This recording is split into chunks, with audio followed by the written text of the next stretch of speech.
Saint-Bertrand de Comminges est en pays gascon. La cathédrale Sainte-Marie fut édifiée au XIVe siècle.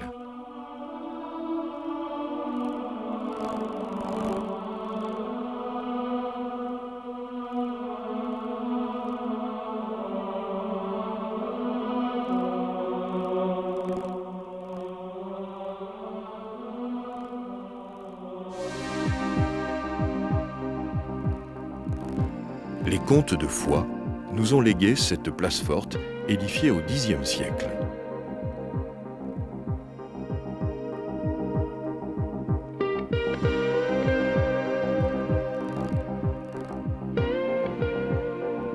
Carcassonne est la plus grande cité médiévale fortifiée d'Europe. Restaurée par Viollet-le-Duc dès 1844, la cité créée il y a plus de 2000 ans a gardé intact cet incroyable décor médiéval. Au cœur du pays cathare, les citadelles dominent la vallée de l'Aude et continuent de veiller sur les monts arides et désertiques de l'intérieur.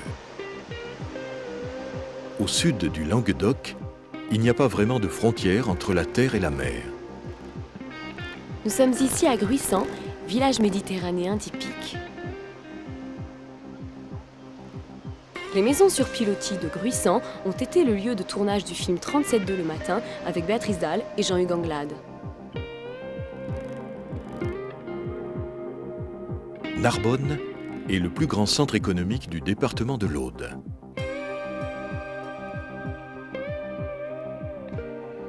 Aux alentours de Béziers, l'étang de Montardy a dû être asséché pour procurer de l'espace cultivable.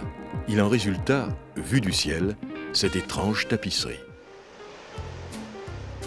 Le cap d'Agde est un promontoire formé par une coulée de lave du mont Saint-Loup tout proche.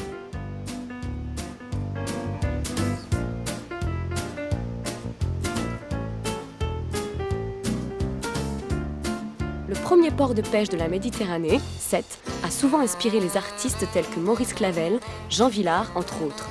C'est la ville natale de Georges Brassens.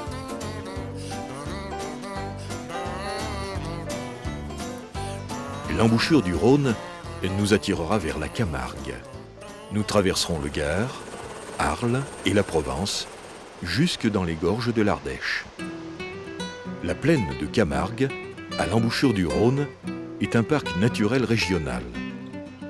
Marais salants et plantations de riz sont aujourd'hui une réussite économique. Le delta est une immense réserve d'oiseaux. Ici, les flamants roses venant de Tanzanie retrouvent un havre de paix exceptionnel.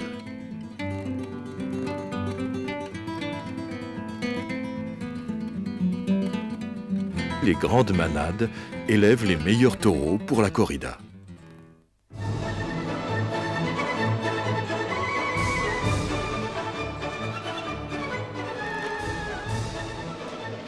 Ici, dans les arènes d'Arles, s'affrontent l'homme et le taureau.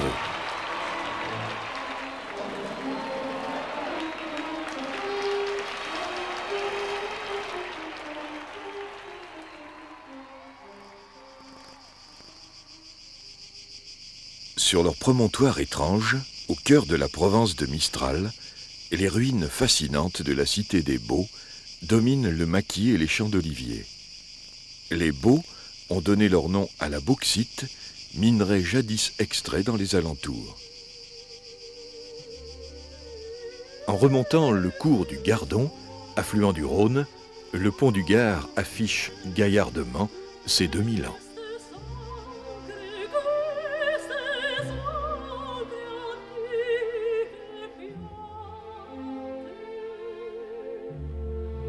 Le Palais des Papes d'Avignon accueille chaque année le célèbre festival de théâtre.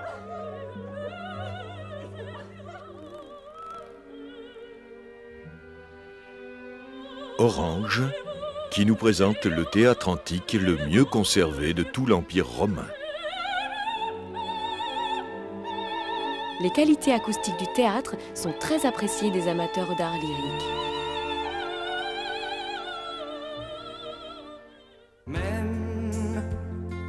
Au nord-ouest d'Avignon, les gorges de l'Ardèche sont creusées par les eaux furieuses de la rivière.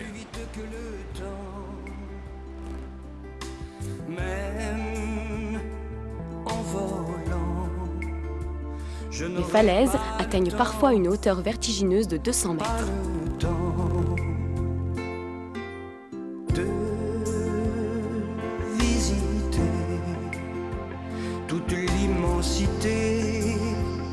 Nous reprenons le chemin du sud. Le Luberon, grâce à notre hélicoptère, nous permettra d'admirer les villages de Haute-Provence avant de retrouver Marseille et les Calanques.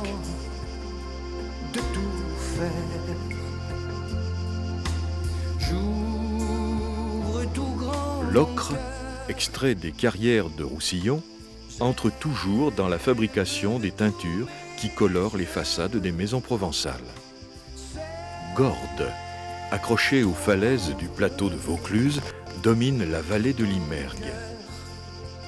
L'abbaye de Sénanque fut fondée au XIIe siècle par des moines cisterciens.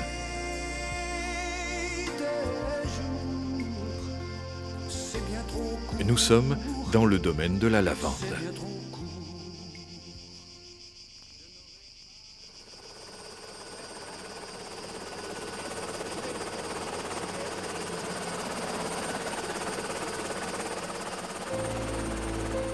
Marseille, la cité phocéenne, est peut-être la plus ancienne ville de France.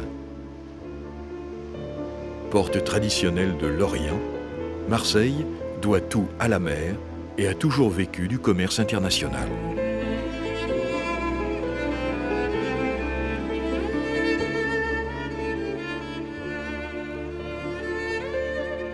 Près de Cassis, les massifs calcaires sont profondément échancrés par ces calanques, refuge des pêcheurs et des Marseillais, qui ont construit là leur bastide. « 300 km dans le golfe de Gênes, notre dernière étape de ce survol de la France nous conduit en Corse. Chaudement baignée par la Méditerranée et la mer Tyrrhénéenne, la Corse, que les Grecs avaient appelée Calistée pour son incomparable beauté, est devenue française en 1769. La citadelle de Calvi fut le bastion génois de la Méditerranée jusqu'au XVIIIe siècle.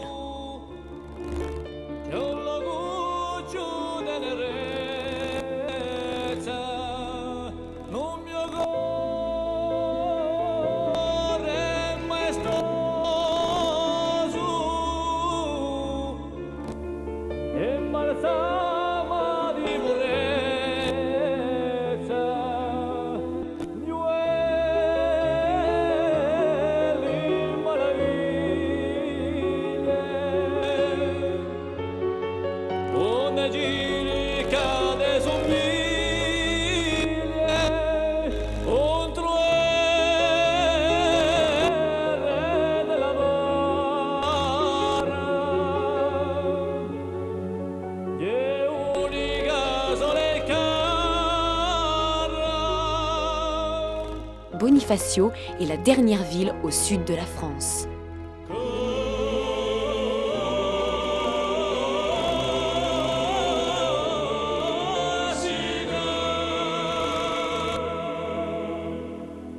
Nous voici au bout du voyage. Les falaises calcaires, hautes de plus de 60 mètres, sont le dernier rempart de la France, tout au sud.